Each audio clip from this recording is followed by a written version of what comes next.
Well, good afternoon, everyone. My name is Megan Motto. I'm the CEO of the Governance Institute of Australia. And I'd like to start by acknowledging that today I'm on the land of the Gadigal people of the Eora Nation in Sydney.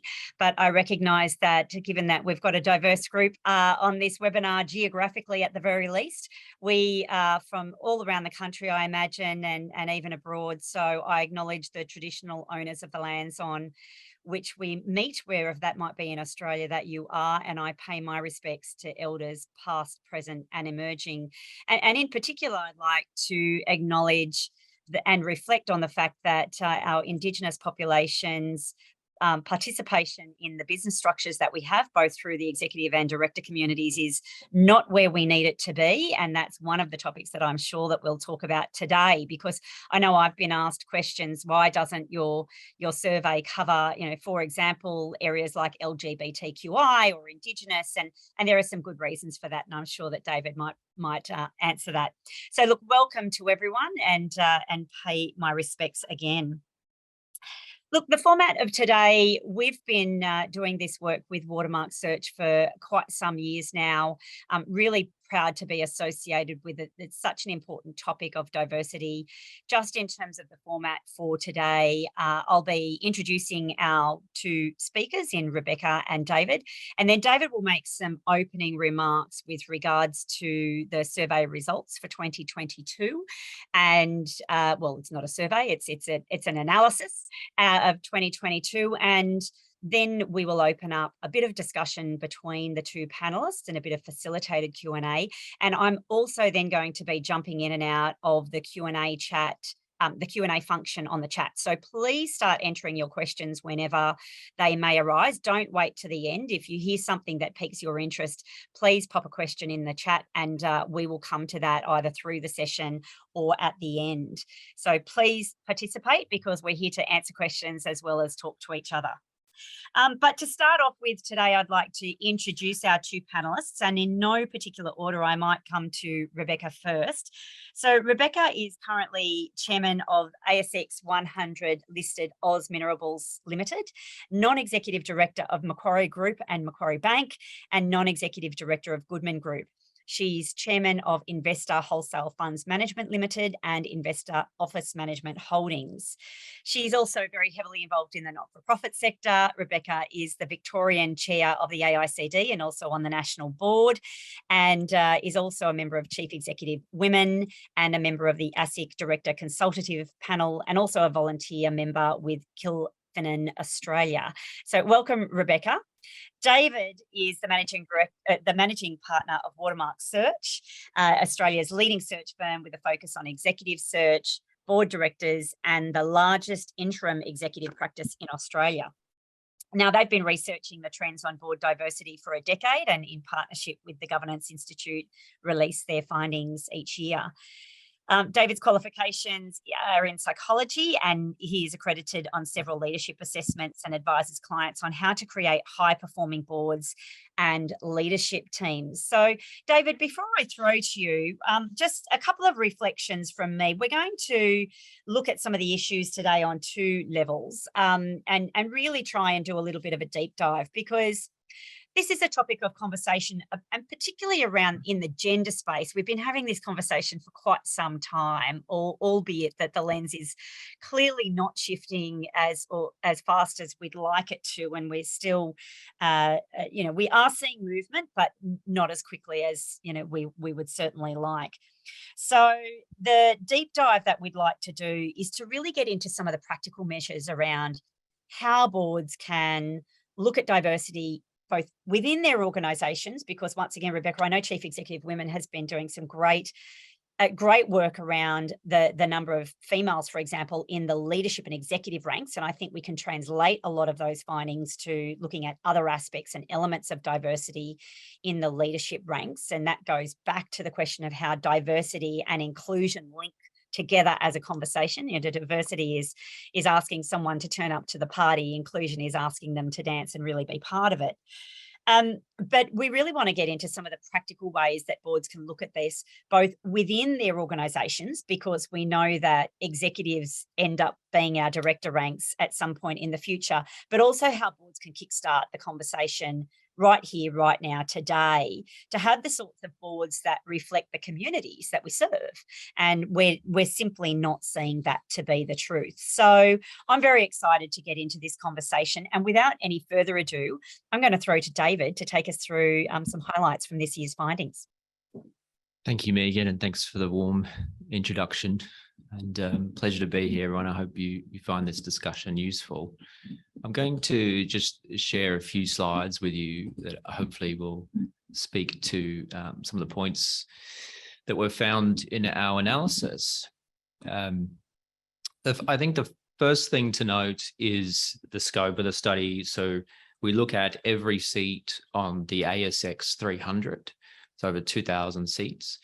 And then we do our analysis on 5 different aspects of diversity.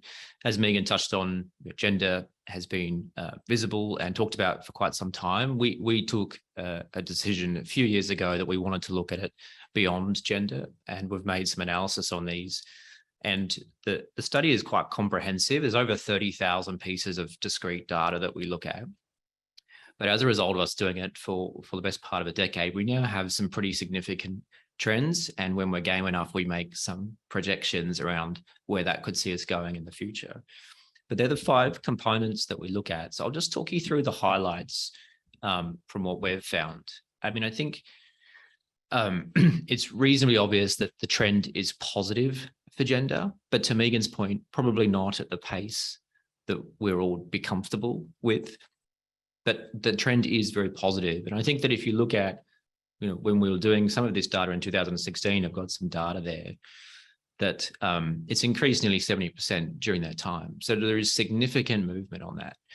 I think to my earlier point around the depth of the data that we go into, if you look at another level down, what we're finding is that less women are taking on more of the board seats.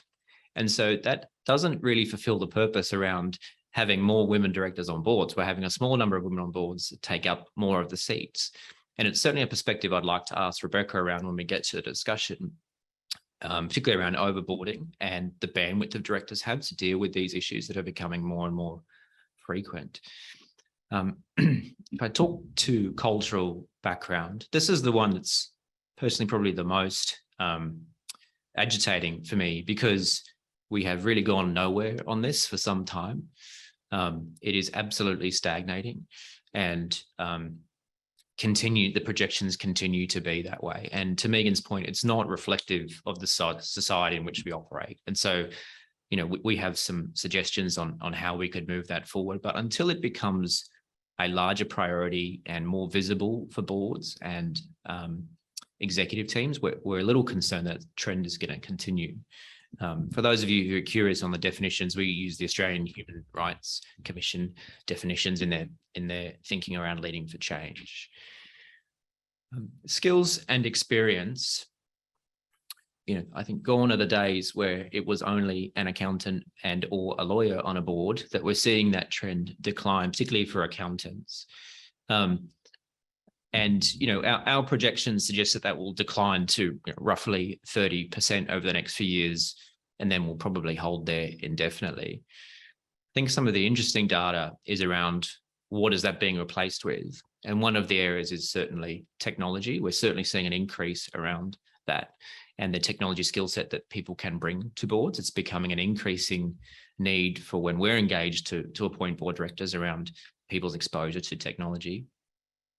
There's a lot of conversation around STEM as well. We're seeing some mixed data on that. And there's a lot around HR, something I'm obviously particularly interested in. But to give you a sense, that has tripled and has gone all the way up to 1% for people from an HR background. Age, this is an ongoing trend that most of our directors are continuing to get older, and roughly by a year, every year we do the survey. It's not uncommon in the population that we operate in, and that people are living longer, and we understand that. But we do certainly think there's value in having more diversity from an age perspective on boards. If we look at tenure and independence, we are starting to see some changes on this, particularly around gender, that we're seeing more women be on boards for longer, which is a really positive thing. And I think it goes to the movement that happened quite a few years ago, that we're now seeing those women stay on for those longer periods. I think the other point to note is around independence, and it's quite comforting to know if you look at that stat, around 408 people we view as being non-independent. That's around 1 in 5 board directors are not independent. When we go another level down, if we exclude CEOs and managing directors from those board seats, then the number goes to about 1 in 15. So it is hopefully giving you all some comfort that we do have quite a good track record in Australia of having quite independent boards, particularly if you exclude those CEOs and MDs. The number's quite a healthy representation. Look, there's a whole bunch of data that we produce in partnership with the Governance Institute. It's around 30 pages. So if you're interested to hear more, feel free to reach out or download the survey. Thanks so much, David. And look, it is important because we know what gets measured gets done in business, and that's why these sorts of reports are so important, and that is why we've been so absolutely delighted to partner with Watermark Search, because it's such an incredibly important piece of work. Now, David, I'm just going to ask you a couple of questions because, as I said, a lot of people, and this might cut off some of the questions, a lot of people over the years have said to me, look, why aren't you looking at other elements of diversity? Disability is a really classic, looking at LGBTQI, as I said, looking at Indigenous. You can answer this question. Why don't we report on those elements? And of course, there's others that are not even on that list. There definitely are, and it's an increasing theme, and we get asked it every year. So this year we undertook to make a lot more investigation around Indigenous directors, and through our research and identification, in over 2,000 seats, we found that there was one person who identified as being Indigenous on an ASX board. Now, I personally feel that's an underrepresentation. I'm not sure that's the accurate number. However, it does go to show that it is still significantly under where it should be. And I think that's probably the insight that we should take. Part of the reason that we are unable to get this data is that it's not recorded. And in some cases, people don't want to identify as being disabled, perhaps, or they don't want to disclose that information. When you're talking about gender, it could be perceived that it's more easy to measure that. And so when you get into some of those other areas, it certainly becomes more difficult. One of the things, again, we're trying to do next year is certainly measure LGBTQI. And I think that we are getting some more and more data on that. But without people willing to disclose or share that information publicly, it is very difficult for us to gain that information and measure it. So hopefully, if we continue to measure it and talk about it, that people feel more comfortable, and then we can get some better insights into some of those other areas of diversity, Megan. That's right. So, just be really clear. It's not a survey where people will tick the boxes. This is an analytical piece of work that is conducted looking at publicly available data. And if the data is not publicly available, then that's why we're not reporting on it. David, look, I'm going to stop there. I'm going to throw to Rebecca for the first question, because it's often, once again, a question that I get quite a bit. And welcome to the conversation, Rebecca. It's great to have you here. One of the aspects that's really difficult to measure is cognitive diversity. And one of the reasons you look at some of these other elements of diversity, and certainly, gender's been the focal piece for quite some time, is because they can be proxies for cognitive diversity, but that's not always the case. I know, for example, some recent work from the Diversity Council of Australia would indicate that one of the most limiting areas of diversity is around socioeconomic status. So we've got a group of directors, but whether they be male, female, or different nationalities, or with different levels of tenure or different levels of education, they tend to all come from a particular socioeconomic background, and even more so some particular geographies and postcodes in the country. And that's a real challenge, isn't it? Because board recruitment, and of course we're going to get into how directors are recruited, because that's David's area of expertise, of course. Board recruitment has traditionally in the past been less rigorous in some ways than a recruitment in other areas in an organisation. I often reflect the receptionist can have 5 interviews, but oftentimes directors used to be recruited because they knew someone from the local, sports club or friendship circle, or I know a person, I know a guy. Would you reflect on that, Rebecca? Thanks, Megan, and thanks, David. And and all of you who've joined today, and for those who watch this later. I'm coming to you from the land of the Wurundjeri people in the Kulin Nation in Victoria, and I'm sure there's a few other people in on this country as well. There's a lot in that, Megan. I would start by saying, though, I think it's easy humans often judge books by their cover, and it's easy to think, well, they all look like they're from privileged white backgrounds, etc. And there might be some of that that's true, but I'm on boards with some people who've done, a number of people who have really grown up on, I'll call it Struggle Street. I think that's made a mistake because that was a show on SBS. Really come from tough backgrounds, really, difficult socioeconomic backgrounds, didn't go to great schools, single parent families who really struggled to make ends meet, worked hard at school, went to uni.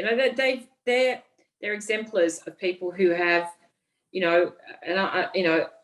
often the wind has to blow the right way as well, and there's good luck as well. But it's not all these days. I would say to you, it's not all a bunch of private school kids hanging out together as grown-ups, and so don't assume that. Having said that, there are quite a lot of people who fit into that category, and that's because the director, the typical public company director, tends to come from corporate backgrounds. And I think that's one of the pools that we need to think about, is finding diverse candidates who've got different backgrounds and experiences that they can bring. And that might be from, the military, it might be from the academia, it might be from the public sector. And there's a number of reasonably high profile former public servants who are now making great strides in their contribution to boards. So I think be careful how be careful we don't judge books by their cover too much, but I think there's lots of pools that we now need to look into. And then thirdly, the cognitive, I think that's where the question began. I think this is all about, this theme is about, to me, inclusion. And how do you pull together a group of people who can, who are there for the purpose of the company, let's face it, or the organisation, and can make a difference and can be facilitated by a chair who brings out their experience and the value of their experience. And that could mean, you have the people who you have to literally tell them to, pipe down a bit nicely, but you also have people who are very thoughtful and considered and will sometimes contribute, a lot less in a meeting, but have things to say that will stop everyone in their tracks. And really, as a chairman, I see that as a key part of my role, and to not have a whole bunch of extroverts who are shouting each other down, to not have a whole bunch of people who come with, a very sort of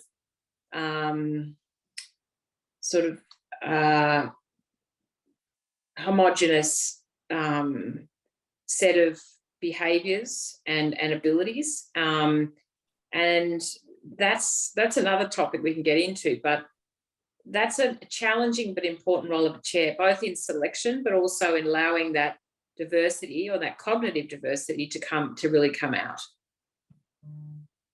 Yeah, great. Look, we've got already some fabulous questions coming through the chat, and I've got a long list of questions to ask Rebecca and David. David, I'm going to perhaps ask, there's a question that's come through in terms of cultural diversity. Would it help to have an identified pool of candidates who have been vetted in terms of suitable skills and experience that organisations can readily access? Now, I know when I've been on boards that have been doing director searches, that we've been looking for additional directors, one of the challenges that you have is reaching into a diverse pool, because oftentimes search firms like your own, and I know that you don't, and I know that you want to speak to this, but oftentimes you get a list of well-known candidates who already have board experience. And it goes to this, you have to, the concept of merit is someone who's already done the job rather than someone who's got the potential to do the job. If we're going to shift the dial, we have to get a new pool of people. Would you like to speak about your experience in terms of the candidate pools that you reach into to provide diverse candidates for consideration on boards? Thanks, Megan. I think it's a great question, and it's something that we're very passionate about as our role and how do we contribute to moving diversity along. And so we spend a lot of time as a partnership group discussing this and what can we do and how do we actually add value to clients. And I saw Adam's question there. Thanks, Adam, for dialing in. I think there's a couple of ways to look at it, but in most cases, when we get briefed on a director search, it is typically we have a very specific skill that we need to replace because that person has left. We have done a skills matrix. We understand the strengths of each of those board members, and we are looking for more of X or less of this and more of Y. And so what happens is that the nature of that search gets quite narrow reasonably quickly.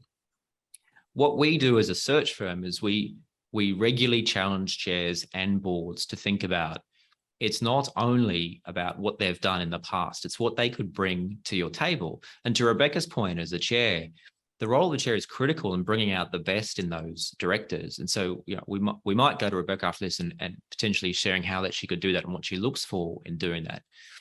But the point that we try and make is we respectfully challenge chairs and boards and looking beyond that initial tight criteria that we look at. What else would you consider? What if they had less than 10 years on a board, for example, but they had all these other skill sets that might add to your diversity, that might add to your conversation, that might stop those people in the tracks that Rebecca just alluded to? How do we get more of those candidates in the process? And we work very hard at doing that and challenging boards respectfully in introducing those candidates to the mix.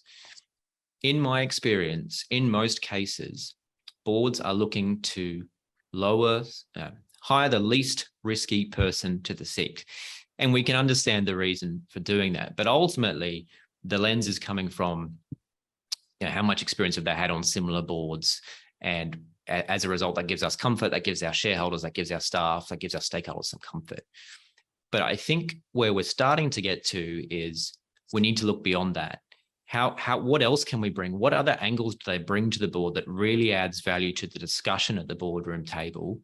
We have 8 or 9 other directors who have plenty of experience. Maybe we have room to challenge us respectfully on some of these issues and bring some more of this cultural diversity or this cognitive diversity or this socioeconomic diversity. How do we do more of that?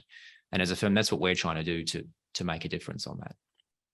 Yeah, it's such a great point. And I am going to throw to Rebecca, because obviously you wear the opposite hat. You're often the chair or sitting on the board that's looking for new directors. When that conversation occurs in the boardrooms that you're familiar with, how much emphasis is on the conversation around some of these elements of diversities versus the skills gaps that you would identify through a skills matrix? So, for example, there's been some great questions come through on the requirement for technology skills we've already talked about, and digital capability. We've talked about HR skills, and I might come back to that. So that those critical people and reputational risk skills, so marketing and HR skills, as opposed to the traditional scheme formats of law and accounting. We've had some questions coming through around people with international experience, but they're all skills gaps as opposed to these broader diversity gaps. How much emphasis for you is there in the conversation around general diversity of person as opposed to the skills diversity? Thanks, Megan. I know there's lots of questions, so I'm going to try and keep what could easily be a long answer relatively brief, so I'll do my best. I think we've got to remember that boards need both skills and experience. And I think experience is something that particularly aligns with the value diversity, because of the the attributes of ourselves and our lives. We have certain experiences, and those experiences combined with those skills are the basis on which boards should be looking for new directors. And I say should because we know that's not always the case. So based on your, an individual's, attributes, those skills will bring those experiences will bring insights combined with skills that will be valuable to a board. And I really want to underline that, because you might have a whole lot of skills that are quite narrow. You might see them as relatively broad because you've done, say, the same thing in 4 different organisations. If you've held a relatively narrow functional role and done it in 4 places, I would not call that having a lot of different experience. It's a fairly narrow skill set, and you might have applied it in a few different corporates, but that does not give you a whole range of experience, and it does not necessarily make you the obvious candidate to go on a board. So I'm not maybe that sounds defensive, but I think we've got to remember that to serve on if I say a public company, you do skills and experience combine to make the best candidates. And you can get those in different ways. So that's probably my first point of counsel to people is why now? Why you and why now? So why now in your career? As in this point, are you at the right point to go onto boards? And the right point is different for different people. And why you? What are your skills and experiences that make you a good candidate? And I would say, everybody has to have a first day. Everyone has to have a first day in a job. And, there's lots of, well-known figures who are in the newspaper all the time who, are looked upon as being sort of pinnacle of experienced directors. Guess what? They had a first day, one day. And so I think it's really important for boards to say, well, do we, in this next vacancy, have someone who's been on a board? Are the skills and experiences are there other skills and experience that are actually more important than having been on a board? And that happened to me when I got my first board position. I'd never been on a board of a public company, but I had held roles in an executive capacity with significant governance responsibility. But we've all had to have our first day, and I encourage boards to think about that when we're looking at a search. Does the person have to have been on a board? Because that's one set of experience and one set of skills that you may need or you may not. There may be other skills and experiences that you want with a high priority. So yeah.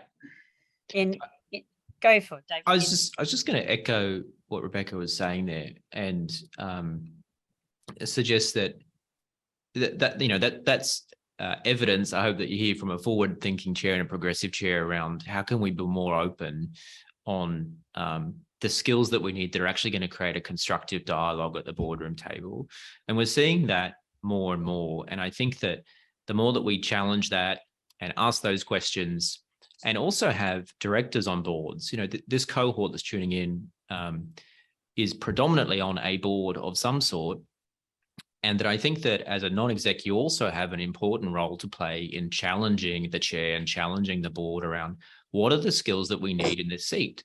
Let's park all our preconceived ideas and let's try and get uncomfortable with our biases, both conscious and unconscious, and really challenge ourselves. What's actually going to move this conversation forward? And I think once we've got a board in that zone, then we can actually really start to make an impact on some of these things. And I must say, on many occasions where I've challenged the chair on who they should appoint and they've potentially gone with someone that maybe wasn't in their initial criteria, in all those cases, the chair has said, thank you, David, for pushing me on this particular issue. It has made such a step forward for us, and it has opened the eyes of so many of the non-execs on this board around the difference it can make. And I do think that we will get to a point where non-execs tend to be on other boards as well, that they now bring that thinking to the other board that they're on. And we do really start to create some momentum with this stuff, but we're just not there yet. And I really encourage everyone who's tuning into this now or listening to the recording that they start to think around what is your role and how can you start to move this conversation forward. Yeah, it's such a great point on the contagion effect, but it's also going back to a point that was made earlier on, and that's around the risk that boards taking on an unknown or unproven element. And it goes to a piece of work that was done by the Champions of Change movement some time ago called the merit trap. And we, generally we talk a lot about merit, but what does merit actually mean? Oftentimes it's, it's a human design construct. It's often a corporate design construct, and it often actually is just code for someone who's done the job before and looks a bit like me. So we need to think about merit in terms of what potential someone's bringing onto an organization, and also understand that we need to develop. And it goes to the question of tenure that's come through. One of the comments that it's come through, and one of the questions that's come through on the chat is around the age of boards. And given that the comment each year is the age of the boards getting a year older, but that's happening because it's a year gone by and we're all living longer. Question is, are boards on average of 20 years older than they were 20 years ago? We'd like to see a directional change there, and yet that age demographic doesn't seem to be shifting. I'm going to ask you that question, David, and then I'm going to come to you, Rebecca, with a different question, and that is, how can boards work harder to support people who have not been on a board before, or who might represent a minority group? I go back to the days when you might have been the only woman around the table, and critical mass is really important, but we can't always have critical mass in all of the areas of diversity that we're talking about. So how does the board work to support the inclusion of any type of diverse candidate, be that due to age or gender or whatnot? So David, first to you, in terms of are your searches still asking for experience which equals age, and how does that correlate with the age of the companies? Do we have any deaggregated data on that? So we do, and I'll answer off the top of my head and what I recall from the data over the 10 years or so. But I saw the question come through, and thank you for all these great questions that are coming through. The question is, are boards 20 years older now than they were 20 years ago? No. What typically happens is that someone goes through their executive career, and then after a certain point, they switch, to Rebecca's point around being on a board. And I see many people come to me at a point where typically when there's been a decision made outside of their control, and they say, David, I now want to be a board director. And I regularly say, you should have called me 10 years ago, because it doesn't happen overnight. And so what we're finding is that people come to the executive career and they have a lot of experience, and the most successful ones have a real breadth of experience, not just one particular function. It's the ones that have the breadth that we find are the most successful in getting a full board portfolio and getting selected quicker. And that doesn't tend to happen until you're in your 50s and sometimes 60s. And so typically the boards are around that age, give or take. And what I hope, Megan, is that we have some of those seats. If we have 10 or 12 board director seats, if one or two of those were potentially in their 40s and they're bringing something different to the table, or a different perspective, or bring a different viewpoint for a different stakeholder group, that's what really we'd like to see. And that really is creating some diversity on the boardroom table. And so I don't see that trend changing significantly, but if we could lower it, that would give me some comfort that there are more people at a different stage and age of their life that would be hopefully contributing to the conversation. And then to you, Rebecca, how do you work on your boards to create that atmosphere where you have a support mechanism for someone who's doing it for the first time, as you talked about before? Yeah, thanks, Megan. I just preface it by saying, just remember, everyone, that the average number of people on a board in the ASX 100 is slightly under 7. So let's call that 7 to round it up. And that's non-execs. And, the expectation is that you serve 3 terms, so 9 years. And, I don't know what the average, the typical tenure is. Probably it's certainly less than 9 years. But so, for some boards, you don't have any turnover in, say, a period of 2 years. So we're not, there's not that many opportunities popping up all the time. Some boards are bigger, but the average of the ASX 100 is 7. And so what do I do? Well, I think one of the key questions that links to what we said is, do we need someone who's an experienced public company director? And why? And, it's not the first question, it's not the last question, but it's an important question. And so, and then that's something you should debate. And I have been in debates about that. I told David recently that I was on a board with a chairman who briefed a search firm, and he said, I don't want anyone on a list who I've heard of before. And that was his speak for, don't give me your, the names out of the AFR. I want people with these skills and experiences. And I actually want to hear about other people who I've never heard of before. And in that case, we actually did appoint someone who'd never been on a public company, because he wanted very, very, skills and experiences. I think it was particularly around supply chain management and the digitization sort of from consumer back into supply chains, for example. But then again, that person needed to have breadth as well. But we ended up appointing someone who'd never really been, I think it had held some roles in governance in their companies, but had never been a public company director. And I would just say that, again, I haven't answered your question, but I would say, my advice to a lot of people looking to go to a non-exec career is find the opportunities in your current career to hold director responsibilities. Educate yourself, Governance Institute, AICD, et cetera, and find opportunities to be a director within your organisation and become aware of what that means, that governance role. The difference between governance and management is not always obvious to a lot of people out there. It's obvious. Hopefully it's obvious to all of you, but new directors, that would be the thing that I would probe the most, is to ask them about, through examples of experience, the difference between management and governance. And you're probably thinking, well, that's a bit of a duh question, but you'd be surprised how many people don't really understand that. And let's face it, the role of a board of a public company is not that visible to lots of people in the organisation.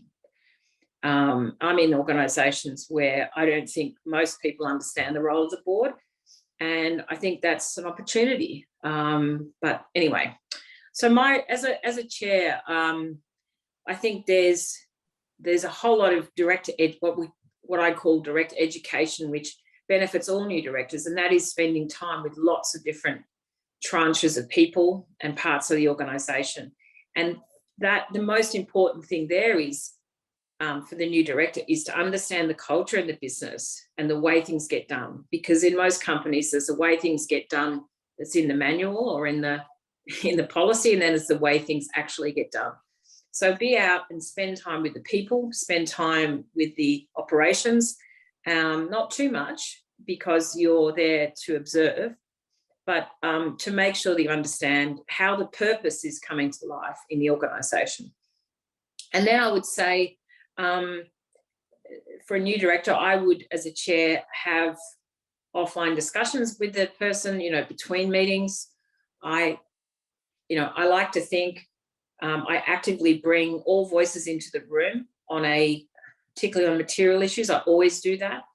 And, I think the board performance review is a very, important process that not only is an annual event, but is used to, create an environment where we can speak to each other, confidentially about giving feedback. And you don't wait till the end of the year to tell someone, you're going in boots and all and it's not working. You make sure you have that discussion with someone, particularly someone who's new and hasn't worked in that environment before. And the last thing I say is, when I first started on boards a dozen years ago, there was a few places I went where it was really austere and formal and stuffy and hierarchical. And so, the world we're living and working in doesn't have time for that. So I tried to sort of, role model that we're a group of people coming together, to create value for stakeholders. And we're not there to be pompous. We're not there to waste time with that sort of thing. So being inclusive, non-hierarchical, and making people feel welcome and explaining things. There's nothing like a really good onboarding process with the company secretary, with the management, with the chair to make someone feel like the first day isn't too hard. Yeah, and that I think that process is critically important, both induction, but also, I mean, obviously you can tell from your comments, Rebecca, the attributes that you bring as chair in creating that right environment, the level of accessibility that you're talking about for the directors that didn't exist in years gone by, where they closed themselves in room and had fancy lunches on silver plates and all the rest of things. Those days are just gone, quite frankly, for any organisation. Look, there's just such brilliant questions coming through. I wanted to just touch on a moment of a question that takes us to a very broad place, and that is this particular piece of research focuses on the ASX 300, but and we know that we've reached that critical mass of 30% of women on boards at the top tiers of corporate Australia in the listed space. Of course, the unlisted space is still a massive challenge, and great questions come through. 2 weeks ago, the AFR published some statistics. Nearly 9 in 10 newly launched companies do not have any women's on their board at the time of listing. And just 12.2% of the 401 companies to launch initial public offerings in 2019 to 2022 had females directors at the time, with the figure trending down in 2022 to hit just 11.4%. So it really does go to the points that you made before around boards challenging the status quo, and particularly thinking about appointing diverse candidates at what might be the riskiest point in their life cycle, which is when they IPO. So, Rebecca, do you have any comments on how we shift the dial just more broadly in society to get this conversation filtering down beyond the listed top 300? Well, one example I can think of is, the number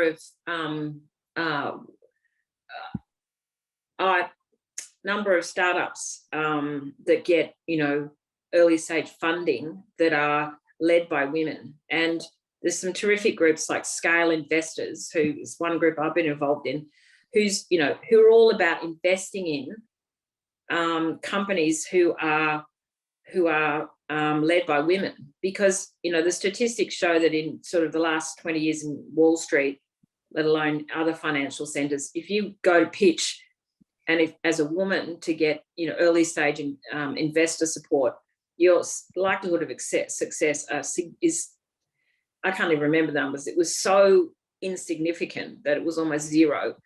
And so that group was women backing women to be entrepreneurial and to get funding, let alone get to listing. But I'm not surprised by those statistics.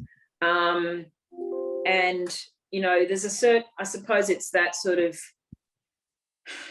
it's a classic example of wanting to have people who've done something before. They're sort of low risk. Oh, well, I'll ask Joe, Pete and Tom because I know they've done lots of listings before and I don't want to take a risk.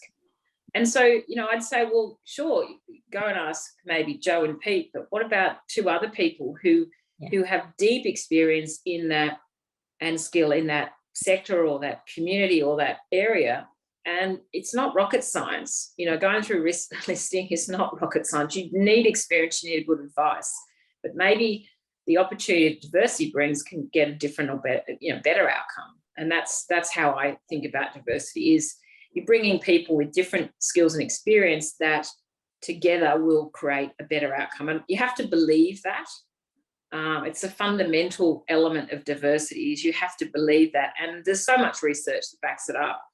But I think also it takes, and some of you will disagree with this, but my observation as an executive and now as a director and a chair is it's more work for the leader early on to make the case, to bring in the people who didn't grow up together, didn't go to university together, didn't grow up in the same sorts of neighbourhoods, don't have the same sorts of friends, don't look the same, and bring them together and create something that's shared, where a lot of their experiences are not shared. So how do we bring all of that, and then as a team, be it a board in this case, how do we turn that into something that is really leading and differentiates from itself, from others, and creates value, and that value creation for all stakeholders. And I think if you don't believe that, then you get into, well, we need, we've got to have another woman, or we've got to have another diversity candidate. And that's where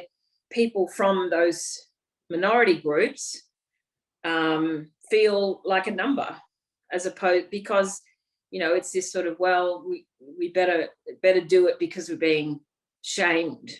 I mean, who wants to go on a board of a company who's been shamed and are like, oh, okay, I suppose we better put some women on, or we better put some people who look different? I mean, I know quite a few have been approached by some of those companies, or I feel for the search firms, because what a proposition that is. How welcome, and guess what? You follow them in the news, and a year later, one goes, another one goes, because they're not there for the right reason. They're not there because their experience is valued. Yeah. David, that's the same in any organisation. Boards aren't special in that respect.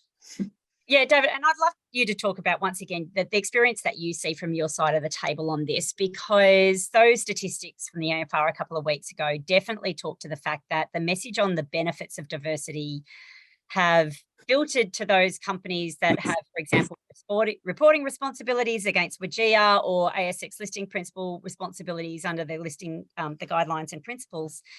But it's not necessarily filtering down. And I imagine that you get more requests for formal searches from that top end of town, because they've got A, the resources, and B, the impetus to do so. Do you get a lot of conversation from lower tier listed or private clients looking specifically for diversity as a driver of productivity and business gain? We know that those businesses that have critical mass do better. Thanks, Megan. We do quite a bit of work in what we call the mid-market, ASX 200 to 500 and large private companies. And one of the philosophies that we adopt is that if we have to get into a discussion around the benefits of diversity, that we tend to thank them for their interest in partnering with us, but we tend to invest our efforts elsewhere. Because if people and chairs and executives and CEOs aren't aware of the benefits, and we're not talking perspective or outside perception of the benefits, the actual decision-making benefits that it brings to an organization, then we're probably not going to be best placed to help them. I mean, we could find them someone, but to Rebecca's point, would they stay, and would we want to represent that person, and would we want to put someone in an organization where they truly don't believe that diverse perspective can make a difference? And there has been times where we've called directors that they just say, thank you, David, but I don't want to be involved in that particular organization. And we respect that opinion. So I think the stats that came out in the AFR were interesting, but not that surprising. If you look at the data and the trends over time, it is consistent. The ASX 50 particularly, but the 100 are the leaders on this. They were the leaders on gender. They're the leaders on cultural. They're the leaders in the other forms of diversity as well. And so what we find is that the large organization have the resources, have the impotence, but they also have the visibility from stakeholders that this is important. And what you find is when you get to some of these smaller organizations, they're not as visible. And I think that can be an excuse, but it's also, I would be asking anyone in those organizations, say if they're looking for our help, what diverse perspective do you think would add value to your board? Don't talk to me that you want a diverse candidate, because there's lots of forms of diversity. What is the angle that you're looking for? And to Rebecca's point, what are the skills and the experience that you're looking for? It's not one or the other, it's both. And in that sort of framework, let's have a discussion on how we can actually help you and sort of move the dial on those sort of things. But I think the essence of it, Megan, is around the visibility, and the articles like that in the AFR are important. But until we continue to see the importance and the recognition that some of these executives and board directors can actually see the value in the difference it makes, then we don't have this debate around, do we need a diverse candidate or not? It's not even a question. It's just that we need people with this perspective to add to our conversation. Then we'll start to get some real momentum behind this. It's stubborn and frustrating because the business benefits of diversity have been well documented and proven statistically now for decades, and yet that message still does not seem to be creeping through. I wanted to turn to a different element, one of the elements that we look at in the survey, and that's the academic background of candidates. So traditionally, boards have been littered with people with either a financial or a legal background. And yet, if you ask at the moment, what are the two topics that keep you up at night for most boards, they'll say people and IT, particularly after the episodes of Optus over the last couple of weeks. Do we still, however, look for candidates that come from those two mainstream backgrounds as a fundamental basis for our director community? Or are you seeing, and David, I might throw to you first, are you seeing boards who will say to you, I've got plenty of accountants and lawyers on the board, find me someone with a different background who will bring a different set of perspective, albeit that they'll need to have the basic literacies of financial, legal, governance, etc.? We're seeing more of that is the answer. Long are the days gone where the boards were predominantly accountants and a few lawyers in there. It's significantly changed, and you saw the data earlier. But then it gets into what are the other skills that we need, and technology is certainly increasing, and we're starting to see the early signs of that around when we did this quite some time ago with gender. Is that one of the challenges is not as many technology executives who have the breadth of experience that boards are looking for, right? So we have this, this challenge again. How do we get more people into technology? How do we get them at the right level? How do we get them that experience, right? But we are starting to see more of that. And as you alluded to around Optus, almost every board I've discussed with in the last 2 weeks is now talking about cyber, funny that, and how they can do more on this. So I think that it will continue to come. But in my experience, it goes to the point around, perhaps we don't need 10 years as a technology executive or leading a technology function or working in a technology firm. Maybe we have a couple of years and they've got on a mid-market size board, and they can bring another diverse perspective, whatever that could be. It could be cultural, it could be socioeconomic, it could be disability. And all of a sudden we start to got some openness from this board around how this person or this seat could make a contribution. And so we're certainly seeing more of that, Megan, but I hope that the trend continues at a faster pace. Indeed. Look, we've only got 5 minutes left in our time together, and Rebecca, just on that last point, it definitely speaks to the things that you've been saying today in this webinar, and that is, if you are what we would consider a diverse candidate, so you might be a candidate with disability or without ASX list experience or from a different nationality or background or whatever that element might be, that's not enough.